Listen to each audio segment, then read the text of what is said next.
Hi, Mr. Kaushik. Good morning.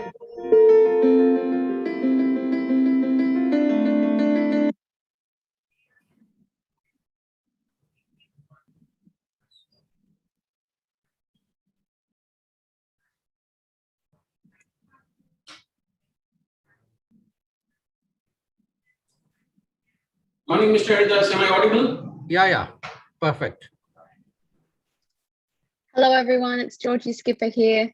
Hi, Georgie. How are you? Haridas. Very well. How are you? Good. That's good. That's good. You can hear me okay. Can you see me okay now too? Yes. Great. Tahira, good morning.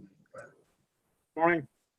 How are you? In the afternoon in Japan. Hi, Haridas. Nandita here. Hi, This is- Hanandita. Good morning to you. Morning, everybody.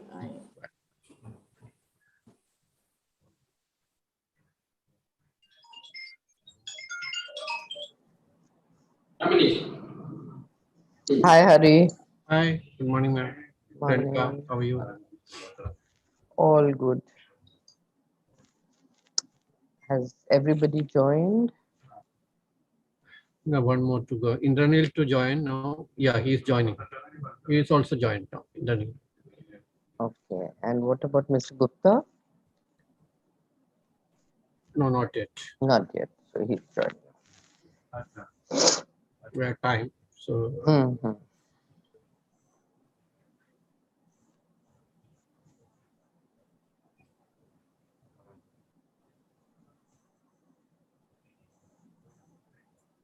hi, Amitabh.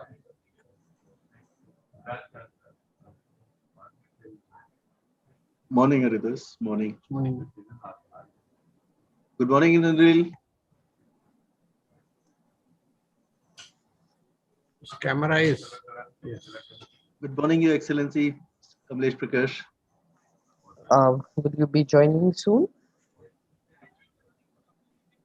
Yeah. Sure. There's enough time. Yeah. Okay. Yeah.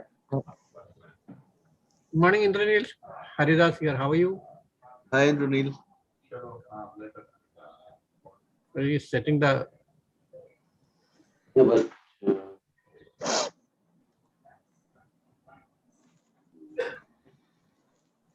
okay. But I'm using which microphone now? Microphone.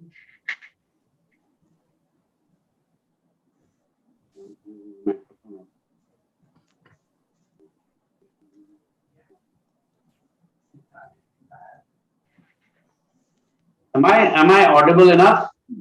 Yes. Yes, very. Okay, thanks. I just changed the camera, so I was not sure where my microphone is.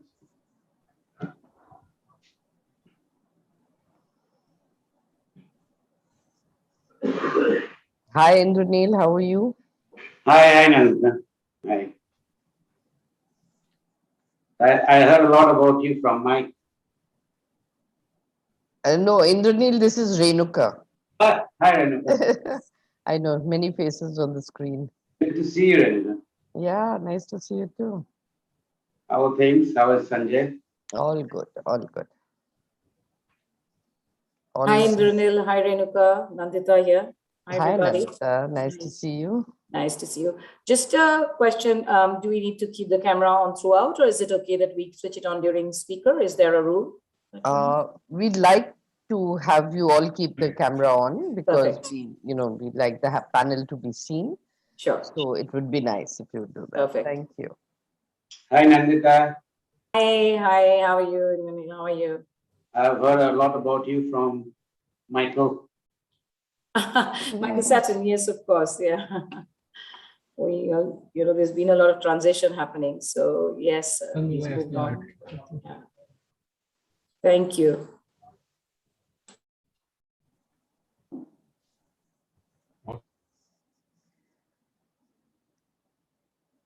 Nandita, if you want for now, you could switch off because we still have time and you can join back after 5 minutes if you want to do so. I'll just check. Thanks, Your Excellency. Hello, by the way. Hi. Hello. Hi.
Fine, sir. Thank you. Nice to see you.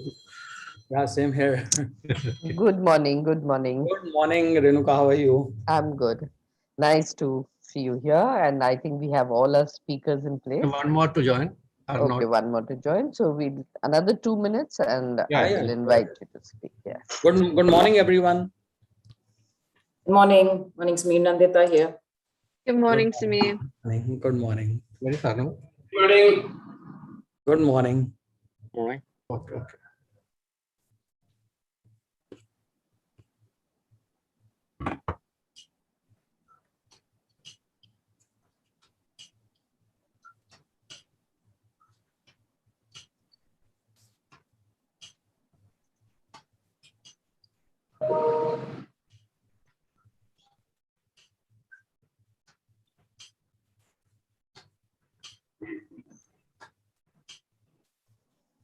Georgie, you have a very nice background.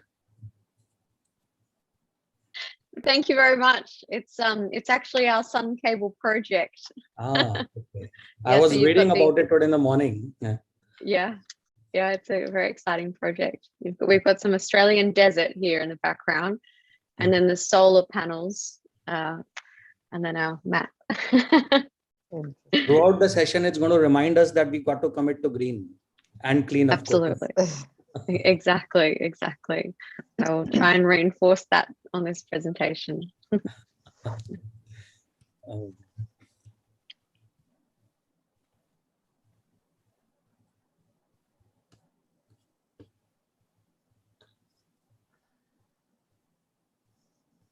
In fact, I like Indranil's backdrop also. That's a very I'm not- different, interesting. yes.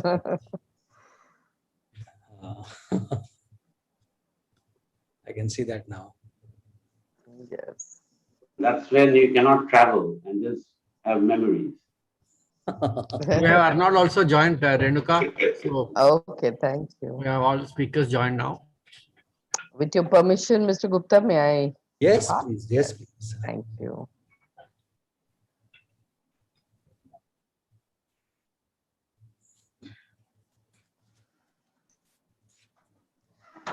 Good morning, ladies and gentlemen, and a very warm welcome to the third day of the Indo Pacific Business Summit, organized by the Economic Diplomacy Division of the Ministry of External Affairs and the Confederation of Indian Industry.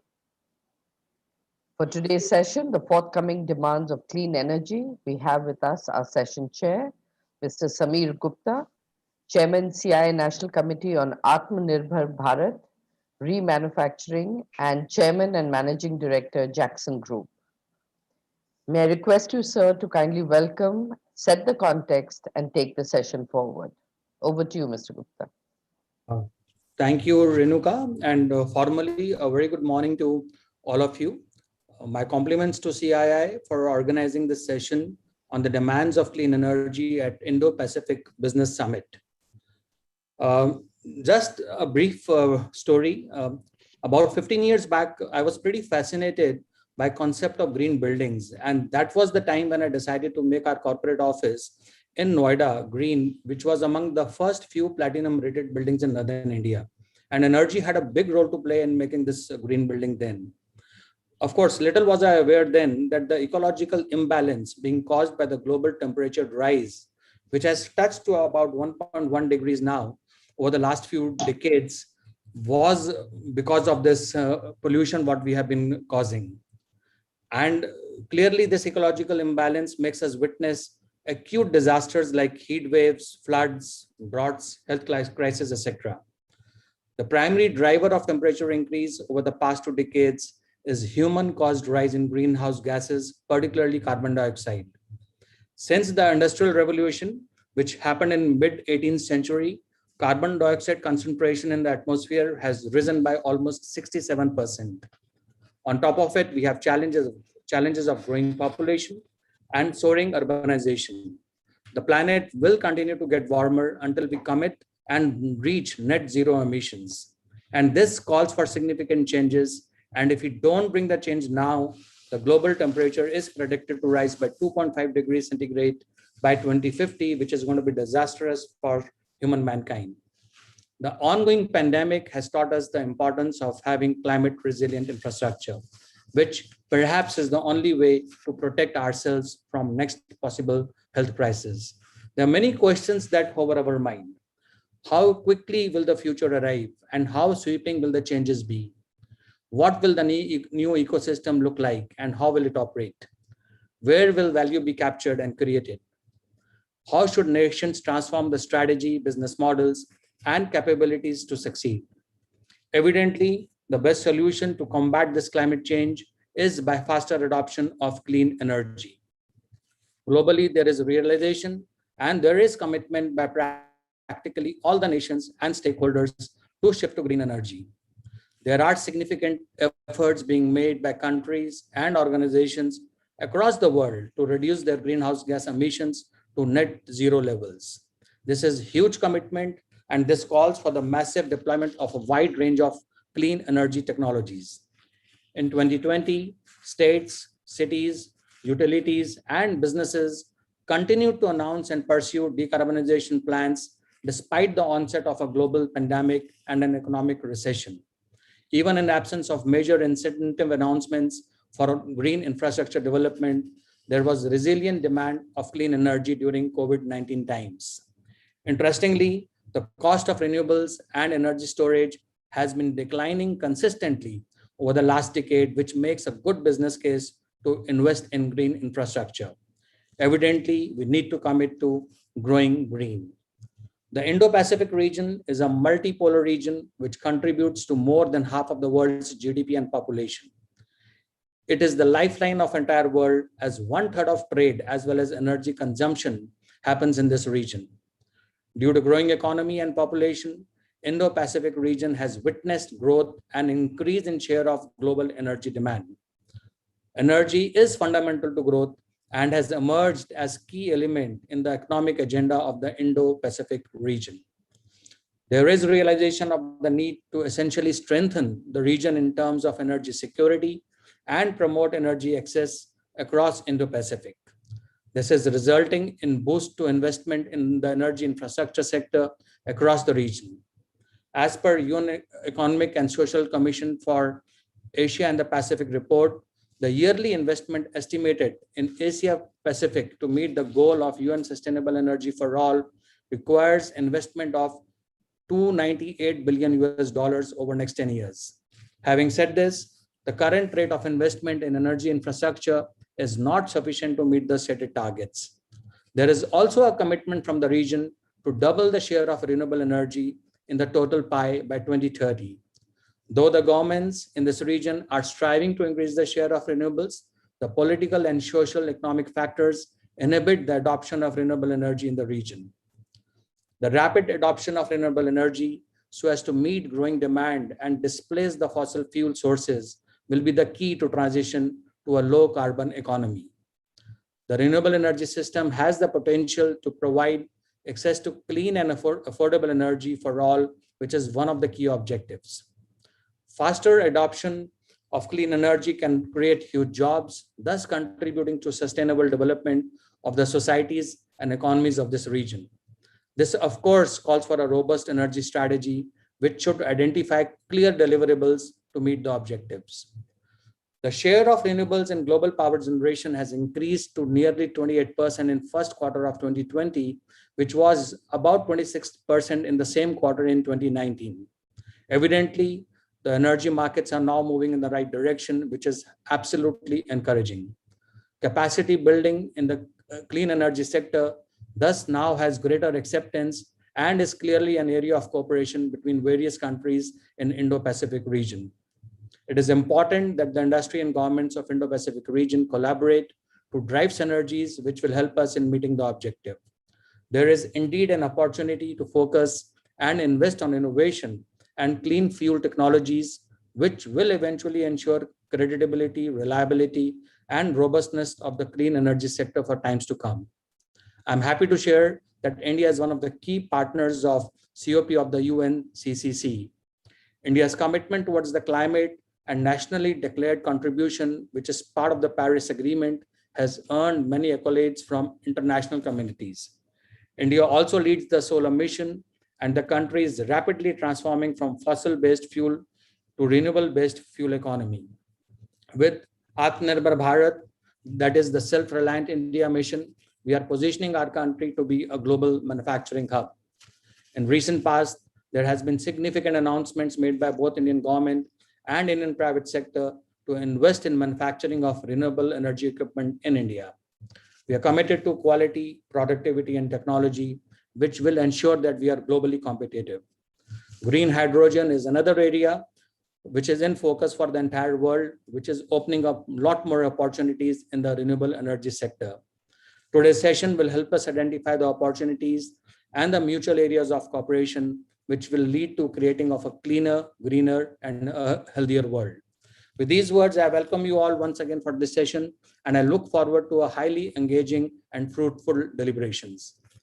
With this setting of the context, I will straight away move to welcoming Ms. Georgia Skipper to deliver her address. Just to give a background of Ms. Skipper, she is the Chief of Corporate and Government Affairs at Sun Cable. Sun Cable is a multinational company founded in Australia and is developing the world's largest solar energy infrastructure, which can power entire cities with renewable electricity.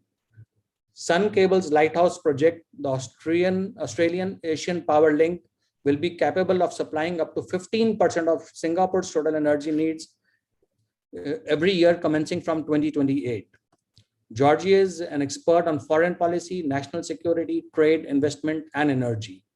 She was principal advisor and senior advisor to the Foreign Minister of Australia for over 5 years, with a responsibility for Australia, Indo Pacific, and United States alliance. Prior to this, she established the Global Policy Unit, a tech company at Asean, and worked on trade and investment opportunities for sovereign wealth funds, industry, and businesses between Australia and the Gulf countries. She is member of the Board of Advice of the University of Sydney Business and also a member of Board of Advice for the Youth National Security Strategy. She has been providing consultancy to corporates, investment funds, family offices, and not-for-profit organizations, both in Australia and internationally. She brings together a public and private sector lens to her work, and she has passion to promote prosperity of Indo Pacific region with focus on energy sector. With this, I would request Ms. Georgia Skipper to share your views, please. Over to you, Ms. Georgia Skipper. Thank you very much, Samir. That's very much appreciated, and what a very warm welcome and introduction. Before I begin, may I particularly acknowledge our hosts, the Government of India, and particularly the Ministry of External Affairs, Your Excellency as well. Thank you very much for opening today's session, and thank you very much to CII as well for hosting this very important Indo-Pacific Business Forum. It's a real pleasure to be here today, and thank you, Samir, for that introduction. I almost think you've covered it in the context of the description of what Sun Cable's doing, but to go back a step and to give you a little bit of an explanation around Sun Cable and our vision. We are an Australian founded company building world-leading renewable energy infrastructure. And as Samir rightly pointed out, our first project, our marquee project, is the Australian Asean Power Link, which I'll go into in a second. But taking back a step a little bit, I think it's important to reflect on Samir's comments about the growing demand in our region for renewable energy, the targets and the pressure on meeting those targets, and the roadmap and the pathway. And all of these things bring forward very big and real significant challenges for our region.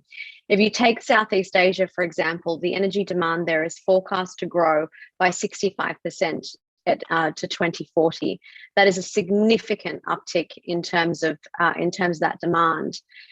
In a business as usual trajectory, there is a possibility that coal and other fossil fuels could actually rapidly grow in the Southeast Asian region, unless there is a significant amount of investment and large-scale projects like the Australian Asean Power Link to meet that demand.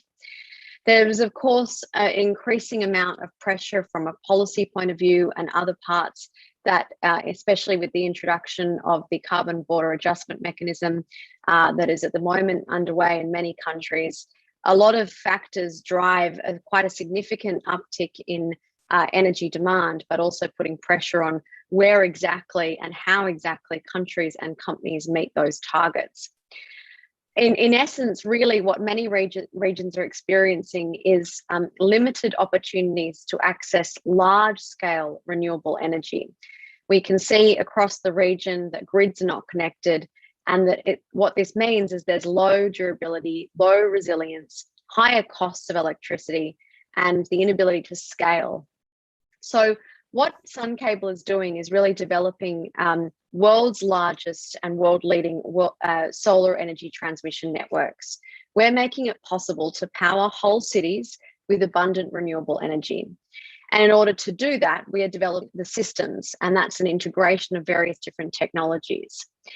Our project, the Australian ASEAN Power Link, which is our first of many projects, is an integration of three main technologies.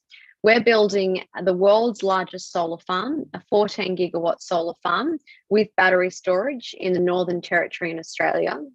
We're combining that with a 33 gigawatt hour battery to enable 24/7 dispatchable power. And we're also building the world's longest undersea cable that will go from Darwin in Australia through to Singapore at an approximate length of about 4,000 kilometres. We will be capable of supplying 2.2 gigawatts of electricity through to Singapore. And that project is set to be underway and supplying electrons to Singapore by 2028. It's a very ambitious project. The technologies that are integrated into that project are important to note that a number of developments have happened in terms of the technology and the steep learning curve that high voltage direct current cable, batteries, and the solar panels are experiencing, which makes this project possible. Our key advantage here is also actually integrating those technologies. And so we're building the systems and the actual software to integrate them to ensure that we can get the maximum efficiencies across the whole transmission system to make this both commercially viable and efficient, and to drive lowering emissions for our region. We've already received significant support, and we are listed as a project of national significance with the Australian government. And so there is a very big opportunity for our project to be a world-leading project that sees the start of a whole export industry for Australia in terms of exporting our solar to the rest of the world. And in fact, indeed, it is a responsibility, given the amount of solar that falls on Australia, for us to look at ways to harness this for the benefit of our region. There's a lot more I could go into. I'm conscious of time, and I know that this is a format more of a panel discussion. So Samir, I'll leave it there, and we can go into some more details later. Thank you so much, Skipper. This is, really interesting, and I'm sure this is going to be a model project, which will be a role model for the entire world, and there is no reason why it won't be a award-winning project. Thank you once again, Ms. Skipper. And with this, I will move forward and invite Mr. Arnaud Duval, Business Development Director, Air Liquide, to put forth his views. Arnaud has experience of working in large global companies and has made significant contribution towards making business strategy for large organizations. He has been deeply involved in energy sector in the Asia Pacific region. He has passion for clean energy, and we would now hear his views. Over to you, Mr. Arnaud Duval. Thank you very much. Thank you all. Very pleased to join the panelists in this CII forum. And very pleased to see all different expertise around the table to share views. Actually, I joined India very recently, let's say 3 months ago. And prior to this assignment, which is new for me, I mean, the new environments, I spent around 20 years in Asia, but in East Asia, developing solutions, projects regarding high industry and in energy transition projects in China, in Japan, in Northeast Asia. So basically, I'm representing today Air Liquide. Air Liquide is the world leader in industrial gas for industry and healthcare. We have around 21 billion euros revenue around the world, and we cover around 80 countries. We employ around 65,000 employees. As an industrial gas player, we are kind of in between the renewable energy sector and the industry sector that is moving towards decarbonization. So we are here to support renewable energy development in the regions and to participate in different initiatives, while bringing new solutions, disruptive solutions to support customers to go into decarbonization and energy transition. Our company, Air Liquide company itself, puts some very ambitious trajectory towards carbon neutrality. For example, we set an objective to reduce by 1/3 in absolute value our carbon intensity by 2035, and we target to be completely carbon neutral by 2050. In that sense, we need to develop a lot of initiatives to bring that objective real, actual. Meanwhile, we were co-founder and we active participator in the Hydrogen Council worldwide. We are co-chairing this session with the Hyundai, and currently there is 109 members around the world putting together initiatives to develop ecosystem around the world.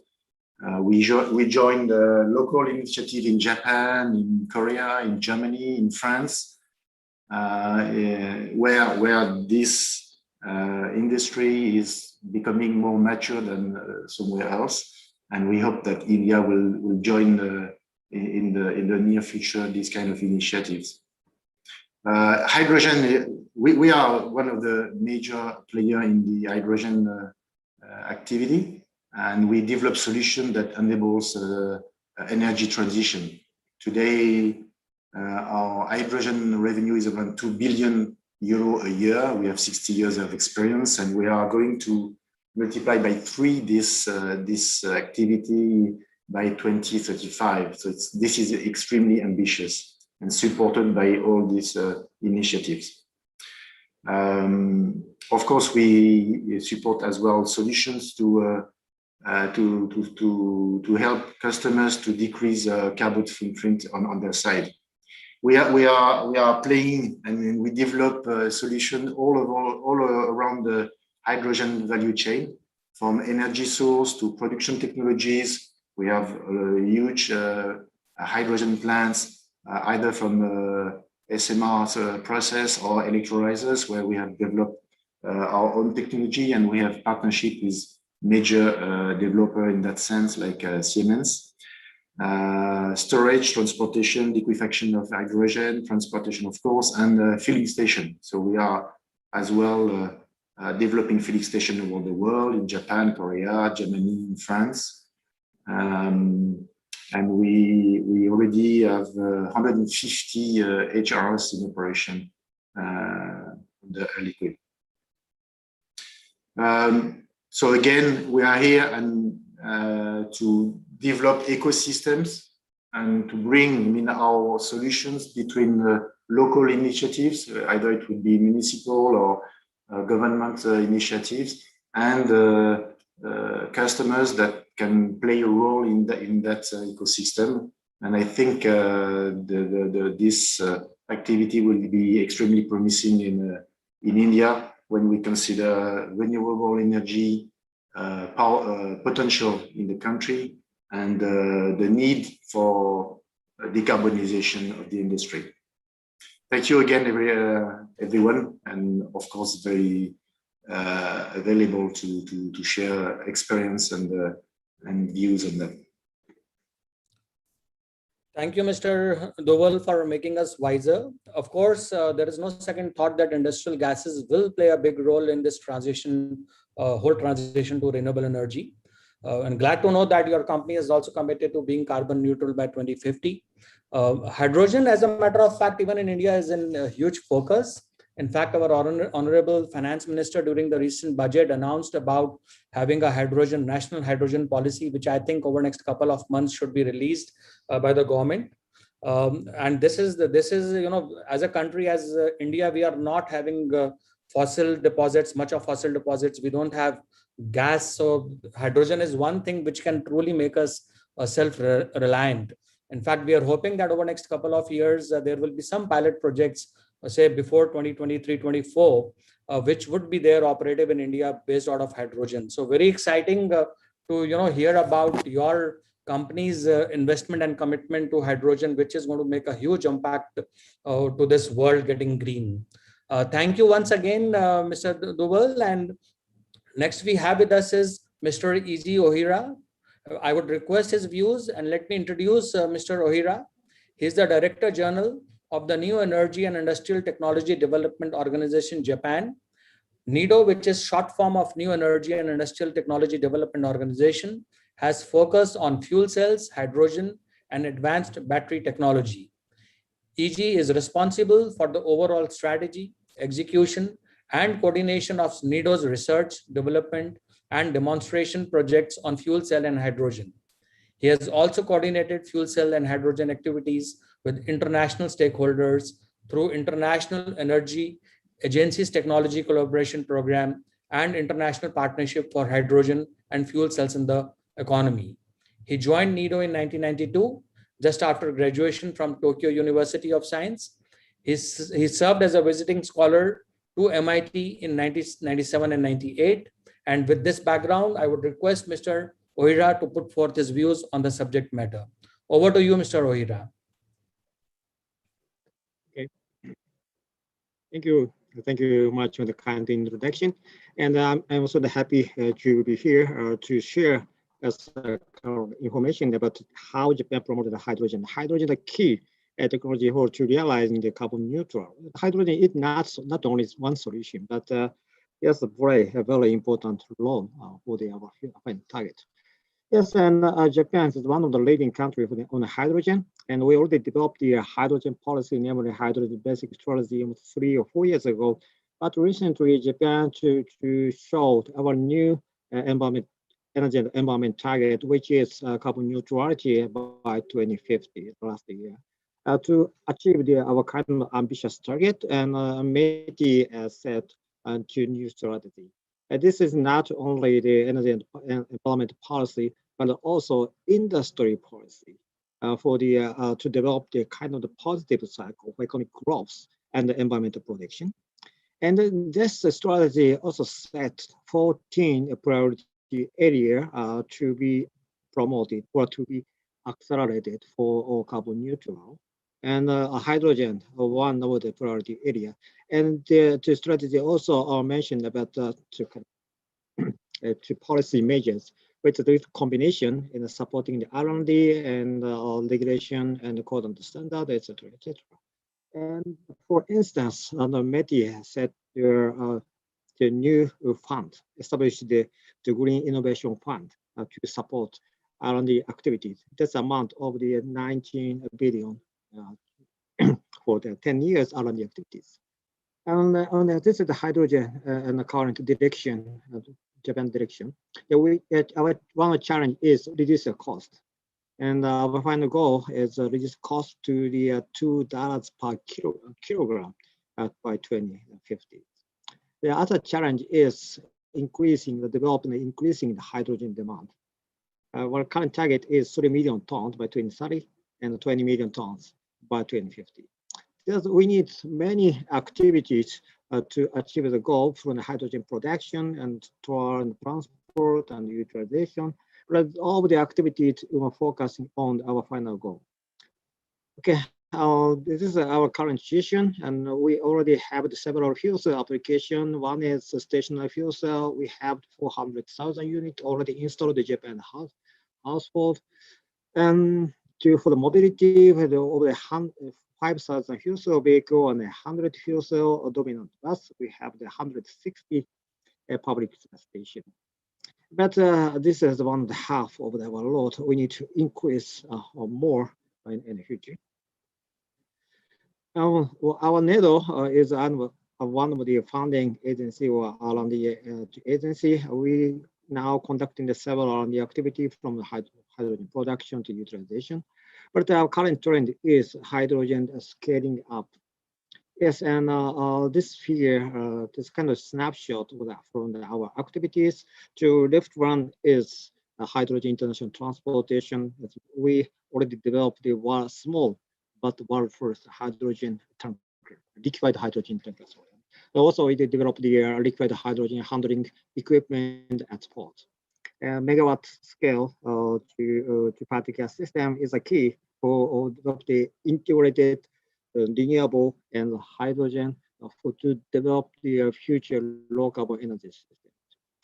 Well, this is not enough. We need to expand this activity. We already decided to also $3 billion to expand this to scaling up activities. Okay, thank you very much. Thank you, Mr. Ohira. That was indeed a very interesting presentation, to say the least. And of course, no second thought that Japan is one of the global leaders in the field of hydrogen. What I could understand from the presentation is that there is huge focus on R&D and innovation, which I think is much appreciated. And it is indeed much required for this faster adoption of hydrogen worldwide. I think I won't hesitate in saying that Japan's contribution to hydrogen mission is certainly acknowledged and appreciated. Thank you once again. And with this, I would like to invite Mr. Amit Kumar Kaushik, the Chief of Unit for Programs and Project Implementation Cluster at the International Solar Alliance, to share his perspective on clean energy. Just to give background of Mr. Kaushik, he has an extensive experience of 24 years working with important ministries of Government of India. In his current role at ISA, he is leading a highly skilled team of professionals responsible for facilitating program support to ISA member countries for implementing solar projects. Under his leadership, ISA is strategizing and scaling up solar energy deployment in 3 regions, LAC, Africa, and Asia Pac of the ISA. He has worked with organizations under Ministry of Power, Ministry of Defense, and Ministry of Home Affairs in the past. Before joining ISA, he was heading the Strategic Growth Business Unit with Energy Efficiency Services Limited as an executive director. At EESL, he was responsible for business development and implementation of decentralized solar power plants, rooftop solar, smart metering, EV adoption, and setting up of EV charging infra across the country. He has also served as Chief Executive Officer of EPSL Tri-Generation Private Limited. I would request Mr. Amit Kumar Kaushik to share his perspective, please. Over to you, Mr. Amit Kumar.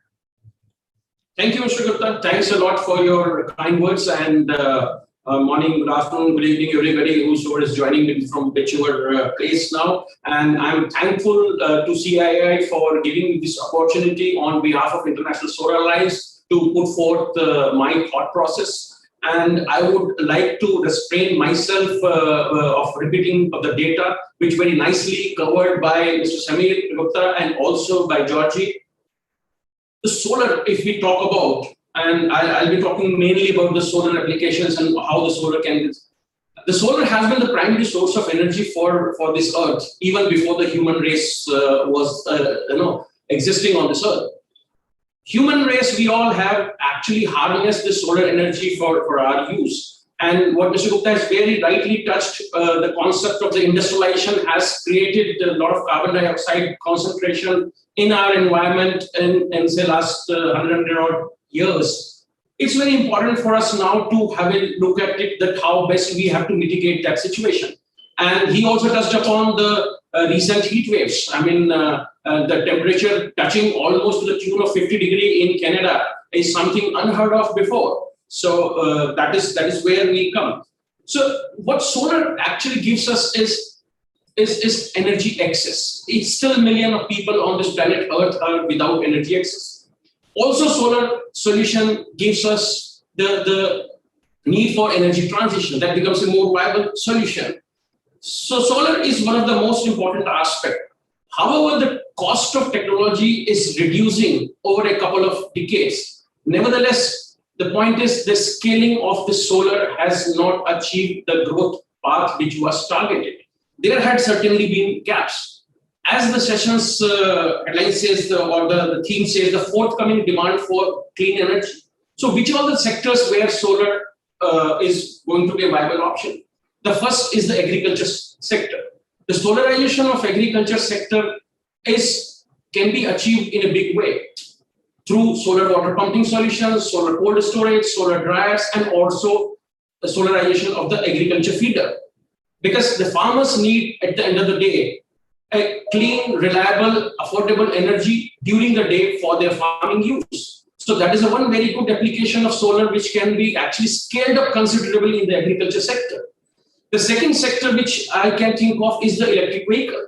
With the penetration increasing year by year, the future demand for energy will be for the charging infrastructure. It's going to be clean energy. That is another sector which is going to be very important for providing clean energy to electric charging infrastructure. The third is rooftop on the C&I segment. So these few sectors actually are going to be having a large demand of clean energy in future. Coming to the Indo Pacific region, I will not touch upon the data which Georgie and Sengupta has already said. We account for almost 30% of the solar capacity in this particular region. Many countries have done a wonderful job and they can assume the role of lighthouse in the region. Many countries have achieved the growth curve where they were targeting, but many countries are still at a pace or at a place in this growth curve where they need a collaborative effort and the support from the countries or the organizations which have made considerable progress. International Solar Alliance is one such intergovernmental treaty-based organization with the 95 member countries. So International Solar Alliance is basically giving member countries the programmatic support. There are 6 or 7 programs we are running, particularly for the solar mini grid, solar rooftop, scaling of solar in agriculture use, also the solar park concept.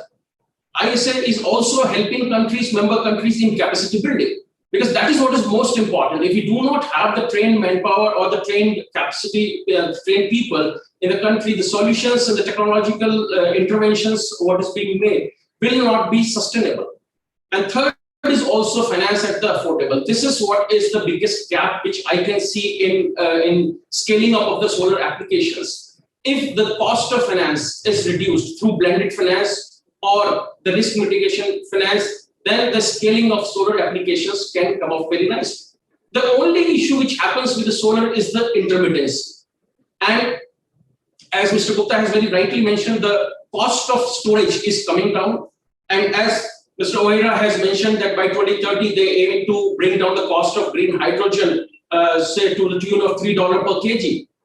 Then these kind of futuristic technologies coupled with the solar can create round-the-clock availability of the green energy. So I would like to just conclude here my thought process by saying that solar is the technology of yesterday. It is relevant today, and it is promising a green future tomorrow. Thank you, Mr. Gupta, for giving me this opportunity. Thank you, Mr. Amit Kumar. And I'm absolutely sure that all the stakeholders would agree that we need to combat climate change. And of course, solar energy has significant role to play in this transition. It's indeed, I would say, heartening to note the commitment of International Solar Alliance and the focus on various applications, which is, you spoke about agro, EV, rooftop, etc. You touched on importance of trained manpower and innovative financing solutions, which of course is critical to success of faster adoption of and scaling up of solar energy. Thank you once again, Mr. Amit Kumar. And with this, I invite Ms. Nandita Barua, Country Representative, India, the Asia Foundation, to share her views on the subject. I would just take a minute to introduce her. She has over 25 years of experience working in development sector in Asia. She has served in Nepal, Cambodia, Bhutan, Bangladesh, and India, and has provided technical support to programs in Mongolia, Sri Lanka, Vietnam, and Thailand, amongst others. She has worked with several multilateral and bilateral agencies, such as UNIDOC, UN Women, SIDA, and USAID, heading national and regional programs. She has led and implemented programs on gender equality and women's empowerment, trade and connectivity, labor migration, human trafficking, water governance, urban governance, and renewable energy. In addition to her experience in the development sector, she has also served in the private sector as Associate Vice President for Reliance Industries Limited in India. Among her many honors, in the year 2010, she was awarded the Prime Minister's Gold Medal by the Royal Government of Cambodia for her technical support to Cambodian government for creation of victim protection policies and practices. She has been the recipient of Asian Foundation's Presidential Award in 2015 and 2020. May I now request Ms. Nandita Barua to enlighten us, please. Over to you, Ms. Nandita. Thanks, Samir. I think I'm always kind of taken aback by the intro that comes out. You need to remind me that I need to really reduce that and keep it to the minimum because it's really speaks a lot more than what probably I've done. But surprisingly, the question I want to asking myself is, this is a very session driven by panelists who work in the tech sector of renewable energy, industrial experts. So the question is, why somebody like me, who is from the development sector, clearly not working in technology, in creating technology, I'm here in this panel. And I want to draw your attention. I think I completely empathize, and we have Asia Foundation collectively, and in India, we have worked on renewable energy programs, which are South Asia based. But the discourse that I'm bringing to the table is going to be slightly different from what we have heard from all the experts right now. And that's what we have heard so far is critical. But there is an angle to this whole energy transition that I think we also need to be keeping in the table and having a discussion on. I want to draw your attention to a recent article which was written by Faith Birol and Roberta Boca for the World Economic WEF World Economic Forum. And the question that the article was posing was, why clean energy transition must be for many and not the few? And I know that all of us are deeply invested in moving the needle on clean energy, moving the needle on climate change. And I think how we respond to that particular question, why clean energy transition should be for many and not for the few, how we respond to that question is going to be critical in defining the success of a global transition to clean energy. There are multiple technologies, there are multiple solutions, there are policies, but there are also multiple economies, scalabilities, multiple people, and inequities. When we look at what the future will be for clean energy and how we will achieve our goals, and incidentally, we keep changing our goalposts time and again, but I think that's also realistic. We are also confronted with various concerns. We are constantly asking ourselves about financing, which we have asked in this panel, social and environmental cost of the transition, challenges to the power sector utilities, opportunities, etc. However, despite these challenges, we are also hearing the larger narrative by both state and non-state actors on a commitment to shift from fossil fuel to clean energy. What I think needs to be also looked at is the commitment has to be collectively backed by an understanding to a just energy transition. And what would that entail? No. You could just say, oh, development sector people, you always talk about justice and equity.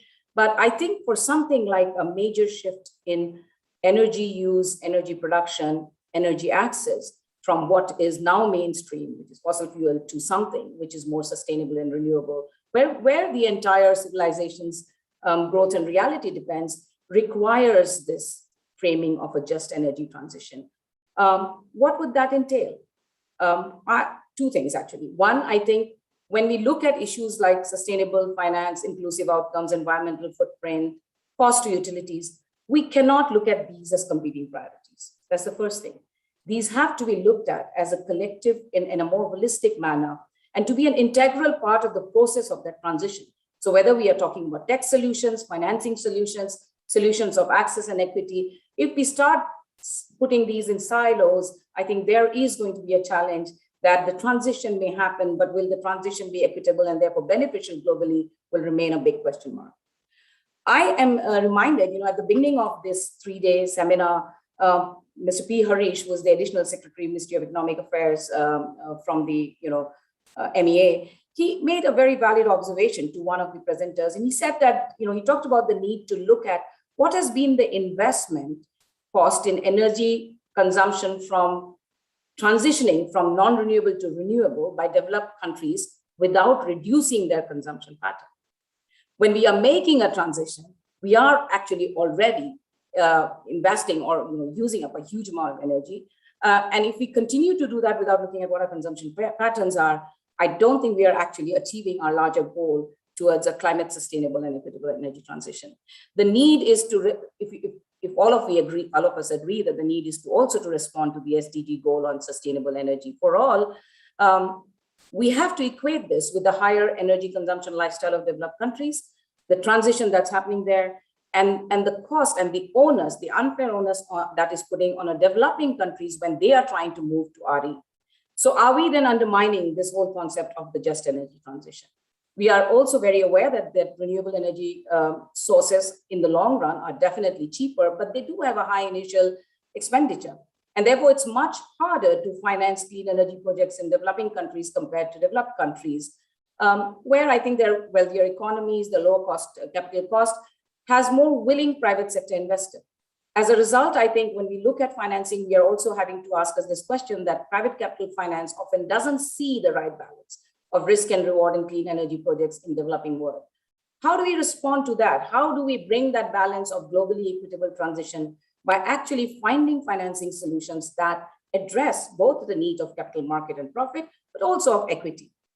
Clearly, the global climate challenge is not something which is going to impact us in silos. We've seen that in the face of the pandemic. It is something that is going to have an universal impact and therefore requires universal solutions. And therefore, it also requires that all of us who are here, either as technology partners, as finance partners, as networking think tank partners, we support the need to move towards this endeavor where policies and innovative financial approaches can be given to the developing world, and that there's better access to the capital required for clean energy development in the developing world. And the inequity of the developed and developing world in their transition and their investments is addressed. Technology plays a big part, and I think Mr. Kaushik talked about pump hydro. Some years back, we were working with the Australian National University, who has developed this amazing map of pump hydro sites by just using satellite technology across the world, and huge amount of off-river pump hydro sites identified in India itself, and we had shared that to stakeholders. The question, of course, was the technology provided gives you an access, say, about 80% accuracy of where could be your potential sites, even in terms of initial investment and the power to be generated. But it does require that last mile 20% cost to actually look at the suitability and operationalization of the pump hydro. And pump hydro clearly can be a game changer, but there again, the concept of where are we going to invest as state and non-state players in setting up of the storage is going to be a question that will require a definitely more inclusive and just answer. And finally, I think we need to start looking at building the local capacities, and Mr. Kaushik talked about it.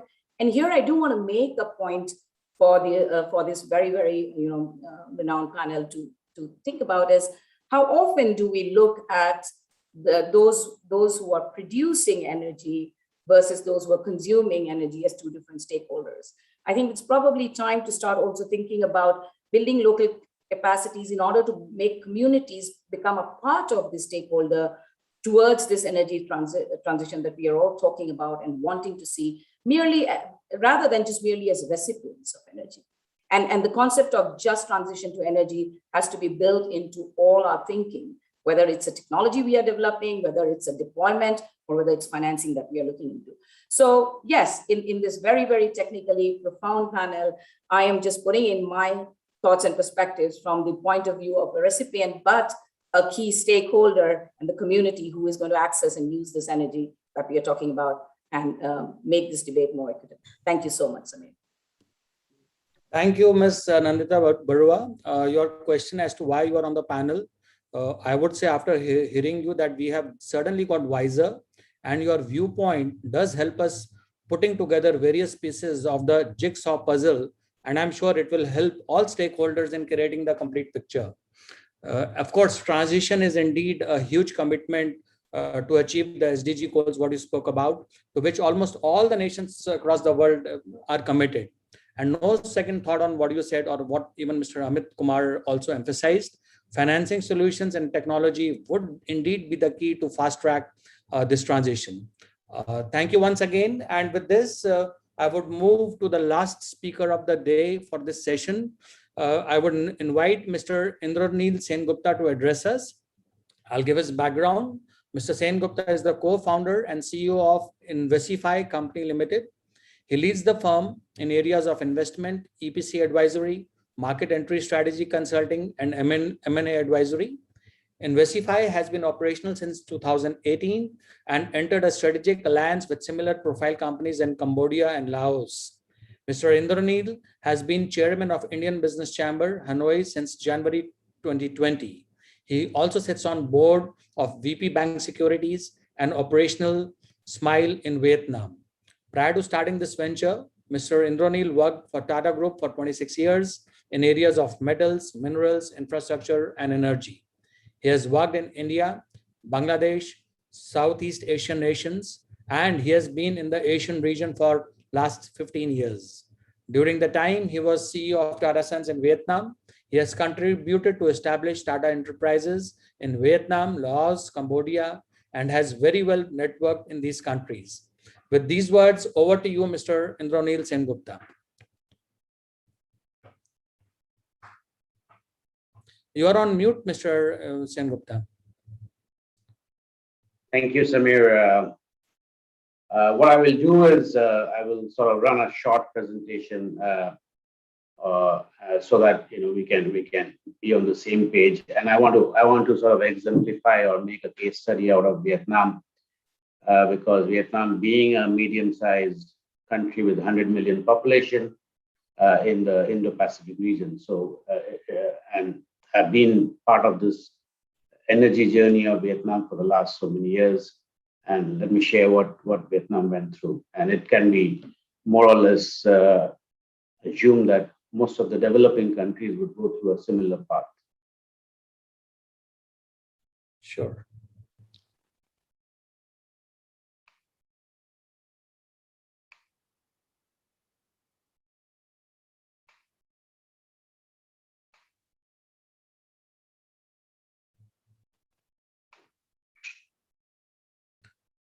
You need any help, Mr. Sengupta? Yeah, that's yeah. Thank you. So just that Vietnam has been one of the fastest growing economies in Asia, and especially we have seen how well it handled the whole COVID pandemic, and it gives a lot of confidence on the governance structure and the policies of the government of Vietnam. Now, power. Since it is a developing country and there has been a lot of SMEs and manufacturing industries here, it had almost a 10% growth year on year for many, many years. And it is believed that this will continue. Originally, when let's say when I came in 14 years back to this place, this is one of the very few countries which in the power basket, hydro was more dominant than any other sources of energy.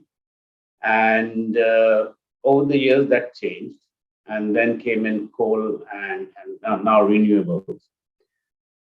The way we have seen the market growing, and also the energy strategy was going, which is aligned globally, is that while Vietnam had a lot of coal, but it started with the cheapest source of power, which was hydro. And it did a damn good job out of it. Then coal came in because Vietnam had a lot of good coal, especially in the north, and coal had a good run and still has a good run in terms of the proportion of the energy basket. Now, the renewable is a very new story, and it is very surprising how it caught up so fast. Renewable is a journey which was started around 2016. And the first set of renewable plants were only commissioned in 2019 and then 2020. The way it worked was on a fit structure. So it had fit structure for fit one for solar and fit one for wind as a feed-in tariff, and then it moved into fit two regimes. And over the years, you will see this whole this is like, let's say 2020, which is 43% coal, and this is 10% of the renewable, and then you can see how the plan, which was envisaged in PDP 7, that it will reach around 20%. But what has happened is it has already reached this target of 2025 target by this time already. Now, when it started, we started with solar, and while there was a policy existing for wind, but the feed-in tariffs are not so exciting. But when the solar came with a 9.35 plus 9.35 cents per kilowatt hour strategy policy, and then people jumped into solar, and solar really took a leapfrog ahead. So presently, the country is focused on solar, wind, and waste to energy. Waste to energy, while there's a policy, but still not any projects have been implemented. And I would say that's the next frontier.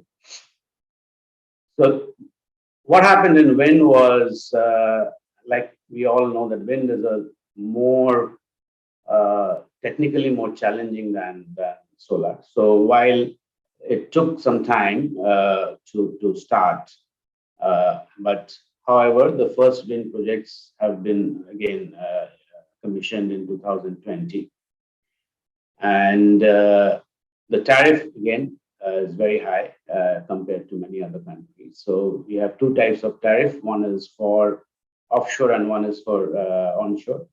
And the offshore tariffs are higher because obviously the construction costs are higher. So it's around 9.85, and the onshore is around 8.7. So Vietnam is the only country in Asean region which has gone seriously into offshore wind in terms of implementation and in terms of getting the projects done. I think it's a successful story. This we already covered. Now the wind. One peculiar thing about wind and solar, both are concentrated on central and south. Whereas if you see that coal is all based in the north, but both wind and solar are all concentrated here because of the wind speeds. And when we come to the solar part, we'll see also because of the high irradiance in these parts. Now, these are the challenges. The most important challenge is the evacuation challenge, which puts a lot of stress into the grid. And this we have seen has been quite a bit of challenge when more than planned solar projects came up. The challenges for both, all across the renewable is, there is a lack of competency with the local contractor or the BOP because it's just a journey they started. There are miles to go to learn, and from their experience, there is an issue with the supply chain, especially for the wind, because turbines are not manufactured here and they have to be imported from either from Europe, India, or China. Hence, COVID was quite a bit of challenge, and many of the projects got delayed in commissioning and financing. And we will come to financing.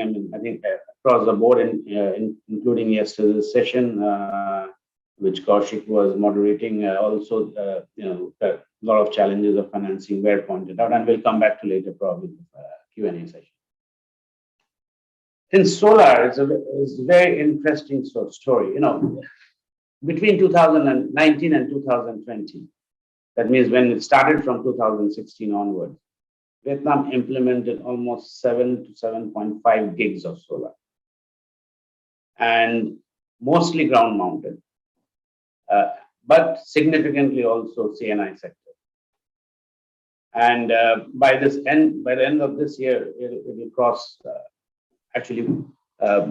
almost the targets of 2025, and that has created a challenge, especially in the evacuation, as I explained. Now, the transmission lines have to be developed, or storage systems have to be done to have evacuation. So, in the last, in early this year, because of COVID and all this, so there was a curtailment of around 20-30% in some of the provinces. The other problem with Vietnam is, unlike, let's say, India, the high irradiance land or the places are also the most fertile land. Like the 3-crop, 4-crop land. And when I was showing you the, this is the high irradiance part of Vietnam, which is primarily the Mekong Delta region, and also the most fertile one. So, hence, the size of the projects are actually small, 50 megawatt, 100 megawatt, 200 megawatt. Because you don't get large land parcels, because you have to have a balance between agricultural produce and power generation. And now, so we had 2 rounds of FIT. One was at 9.35 and one is 7.02 cents per kilowatt hour, which got expired on 31st December 2020. Now we are waiting for a new mechanism. So for solar, for sure, Vietnam is graduating from a FIT mechanism to an auction mechanism. The reason why government is doing that is because they want to get the best value on the table for a given piece of land, because now the more land is given for solar in this Mekong Delta region, the less land from agriculture will be available. And that's a challenge for all developing countries where this phenomenon agreed. And that's why when Georgie was talking about this new concept of this underground underwater cable from Australia to Singapore, I think that is a solution when you want to have a place like Australia where land is not a problem, and you want to develop a big solar park, like probably 10 meg solar park, 10 gig solar park, and you can actually transport if it becomes successful. Though it's a very interesting and noble project. So that's a challenge for solar going forward, as we see. And but rooftop, I think there is still some scope of expansion in the CNI sector, because roofs are available, and I agree with what Mr. Kaushik was saying. In the agro solar is also an application which has not peaked out yet. Challenges like similar to the wind one, but technologically, I think Vietnam is not quite comfortable with solar. So the challenge still remains on the financing one. Now, this is an area where there's a policy, but it has not been a low-hanging fruit. So people have gone for the low-hanging fruit, and so they have all jumped into solar. Everybody and anybody in the world is in Vietnam today who are either into solar or wind. And this, according to me, and here the fits are very high. And according to me, this is the next frontier for Vietnam in clean energy and wind, and especially the offshore wind. I think we're going to soon see some 1 gig offshore projects which will be coming up in Vietnam. Now, these are, but again, the waste to energy also there are, because of the urbanization which is happening in Vietnam, and very fast. So you have these pockets of cities which are either tier 2 or tier 1, where you have a significant population, and most importantly, in Southeast Asia, the food habit is different. There's more raw food in the West, and it is much more easily gasified. So these are some of the things which goes in favor of this developing this waste to energy. But having said that, not a significant project has yet come up, but we believe that in the next PDP8, this will have a significant space. With this, I would like to end my presentation, and we are open for questions if we have time. Thank you so much. Thank you, Mr. Sengupta. I think the presentation was pretty interesting. And Vietnam indeed is an interesting case study for all the developing nations, I would say. And it is interesting to see how commitment of Vietnam has moved to renewable energy with focus on wind, solar, and waste to energy projects. I think interesting part to note is that be it developing nations or developed countries, there is focus on clean energy by all the stakeholders. That's something which is very interesting to note. Once again, thank you all the panelists for sharing your extremely valuable insights. And with this, we can open the floor to Q&A by all the participants. I did made a request on the chat box, but then, just raise your hand or put it on the chat box if there are any questions to any of the specific panelists. It's going to be an interesting debate. We have approximately 10 minutes for it, Mr. Gupta. So yes, I'm keeping an eye on the watch. Thank you. No worries, Renuka.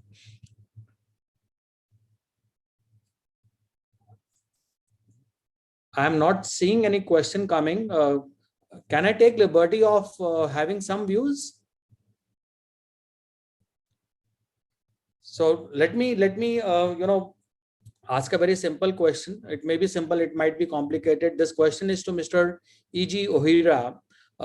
Can hydrogen be potential fuel to replace diesel or petrol for existing gas or diesel run engines or turbines, or even petrol run vehicles? Any view you would have on this, Mr. Ohira, because Japan is doing a lot on the technology front?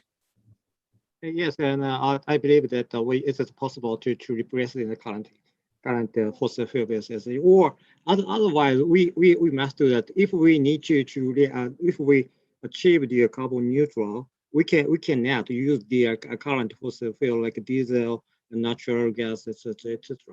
Yes, we understand that hydrogen is a little bit expensive to compare to the existing to fossil fuel, but think about in the future and under the carbon restriction, we must to transfer to other field, non-carbon fields.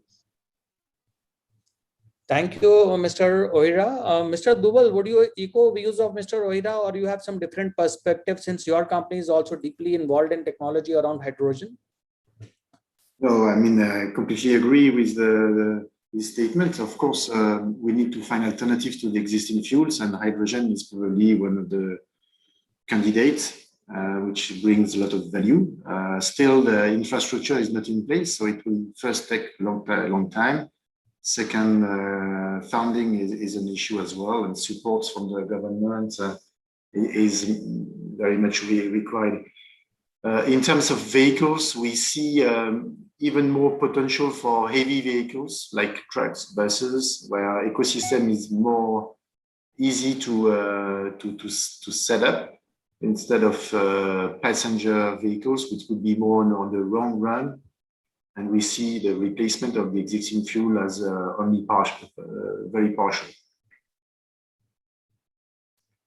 Okay, thank you, Mr. Dubal.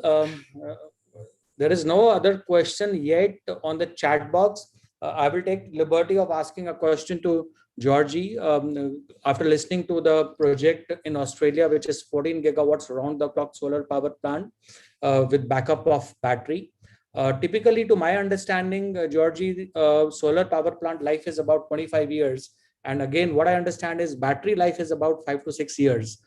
So how is the whole thing going to work? Would you be replacing batteries every 5-6 years for this huge project? Would be happy to have your perspective on this subject matter. Yeah, thank you very much, Samir. It's a really great question, and it's a big part of our work in terms of working out the lifespan of our project. In the context of that, as a headline figure, we're estimating that this project has a lifespan of at least 40 plus years, and that's across the integration of all of the different components. And in terms of those individual components, there will be parts of the process that do need to be reviewed and or updated. A big part of what we're doing, though, which I would emphasize here, is actually integrating the technology and building the software that supports the optimization of all of the different parts. So you can imagine that across the world's largest renewable energy infrastructure, it's too much for a human brain, and there's too many inputs and outputs across that whole process. So optimizing that by using this software enables us to get the best out of every part of the system for the longest period of time. And while, of course, we are building the system at the moment on the current technology, so we're not waiting for any more learning curves in any more developments, it is also fair to say that by the time we construct this project, which will be at the start of 2024, there will be even further technological developments which will factor in to that equation. So this process that we're undergoing in terms of ascertaining the amount of replacement and upgrades is very much underway, but we anticipate that we'll be able to get much more efficiencies than across those individual parts than one ordinarily would. Thank you, Georgie, for sharing the perspective. That's quite interesting. And again, there is no more question on the chat box. I will just request Mr. Amit Kaushik to share from International Solar Alliance standpoint as to what are the whole lot of projects ISA is planning to undertake to contribute to this cause of solarization of the entire world. Just some perspective, and then perhaps we can close this session. Yeah, thank you, Samir. Thanks a lot. And as I mentioned earlier, that there are programs which International Solar Alliance has launched, and it is the voluntary in nature from the member countries that they can participate in those programs. So the programs are solar park, solar mini grid, and solar rooftop, the scaling of solar application in the agriculture sector, and also the scaling of finance. So I'll just touch upon only the programs related to the solar particular thing. So for as far as solar park is concerned, ISA has been assisting and helping member countries in Africa regions, Togo, Mali, Malawi, Nigeria, Ethiopia, and also in the Latin American region. We are working with Cuba, and also Peru is also joining the program. On solar water pumping, International Solar Alliance has carried out a competitive bidding for the cost of various specifications of solar water pumping solutions. And at the end of the day, as I mentioned, that it is a voluntary program for the member countries if they won't participate. So we facilitate the technology, the finance to the member countries. And the challenges which we face are different in every region. For example, Latin American region has the connectivity, but their dependence on the fossil fuel is much higher. So probably a mini grid kind of concept can be much a favorable thing to do there. Whereas in the African region, if you see that the transmission infrastructure itself is a great challenge. So while you do not have the transmission infrastructure, there's no way that you can have the solar power park. So because it is going to take huge cost. Along with the cost of solar power park, also it will take time. So what we are working out, we can intervene in these countries where they have hydro power plants, where the existing transmission infrastructure is also there, and we can facilitate the member countries to set up floating solar power park plants in the reservoir. So it actually complement the efforts. Like during daytime, you can harness the solar energy, and during the non-solar hours, the hydro can be put to use. However, the transmission line is already existing. So that is where the International Solar Alliance has been helping member countries in finding the optimal technological and financial solutions to scale up the solar applications. This is all from my end. Thank you, Mr. Amit Kumar Kaushik, for your valued insights and the contribution being made by ISA for developing nations. I think that was very insightful once again. And with this, I think we will close the session. And thank you everyone for sparing your valuable time and being present here today. And once again, thanks to CII for organizing this event. Thank you. Thank you very much. Thank you. Thank you. Thank you very much. Bye-bye. Bye. Thank you. Thank you. Bye. Thank you. Thank you. Thank you. Thank you, Mr. Gupta.